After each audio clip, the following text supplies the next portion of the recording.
Technology has become such a huge part in society. There are many positives and negatives that have come from technology, but how do we know when we take it too far?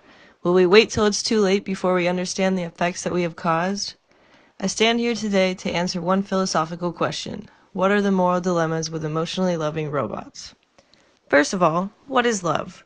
Love can be defined in many ways, and every person has a different definition of love.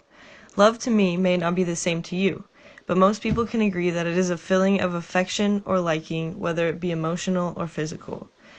Now, when robots come into play, is it possible for human beings to love robots, which are only a piece of metal, in the same way that they love other human beings? Love is so indiscreetly defined that it may be possible for a human being to have love for a robot, even though it is just an object. The way that you love your dog may be the same way that you feel about a robot or any piece of technology, and we can't say that you don't emotionally love your dog. So perhaps it is possible. Humans most likely do have the capacity to love anything they want, even if it may be a material object. Now, since it may be possible for humans to emotionally love, and now today even physically love robots, let's discuss the pros and cons of doing so. The pros include the following. 1. Love with robots makes life easier for the antisocial person who can't find a partner. 2. Love with robots makes life easier for the business person who is always on the go and doesn't have time to have a human relationship.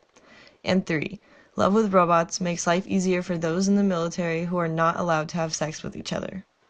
Now, on the negative side of loving robots, cons include the following. 1. The attachment to a robot may make it hard to travel away from the robot. 2. Emotionally connecting with objects such as robots may create a person to forget how to interact with humans.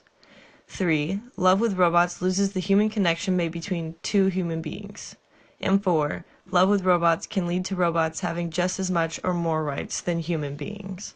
Now, to me, loving robots, whether it be emotionally or physically, is a very non-human act. But if that is the choice of another, who am I to judge? On another note, the negatives of loving a robot outweigh the positives in that human interaction will soon come to an end when robots become more present in our lives. Where do you stand on this topic, and where do you think our lives should lead to here on Earth?